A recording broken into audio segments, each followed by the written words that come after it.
Nasib baik boleh diambil dari anda. Mimpi ngeri terus datang sebelum persembahan bermula. Sekarang tali tiba-tiba putus. Pukul sahaja pemain gitar tepat di mata. Sejurus selepas itu, ahli pasukan yang lain mula muntah. Pemain drum itu secara tidak sengaja terperangkap di bawah pentas. Ahli pasukan melihat pemain drum itu hilang. Mula melihat sekeliling. Tetapi saya mencari seluruh tempat dan tidak menemuinya. Pertunjukan bermula tidak lama lagi. Bos terus mendesak dam di belakang. Nasihatkan bos untuk membatalkan persembahan. Tetapi bagaimana bos boleh bersetuju? Dia mahu mencari pemain drum secara rawak untuk menggantikannya. Baru sahaja mereka berdua bergaduh, seorang wanita menuru masuk. Dituju ke mulut kecil dam.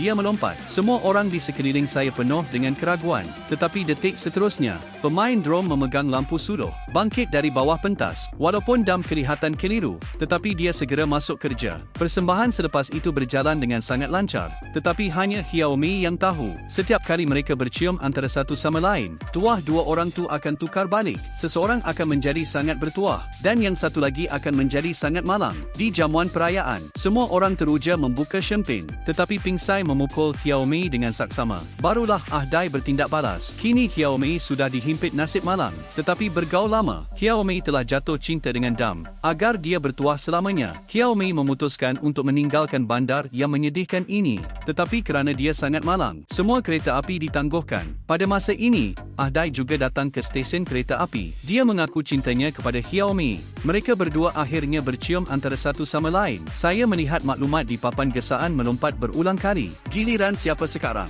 Mungkin ini tidak penting lagi, kerana mereka telah menemui tuah terhebat masing-masing. Sekiranya anda di hadapan skrin boleh bertuah, kemudian adakah anda akan memberikannya kepada orang yang paling anda sayangi?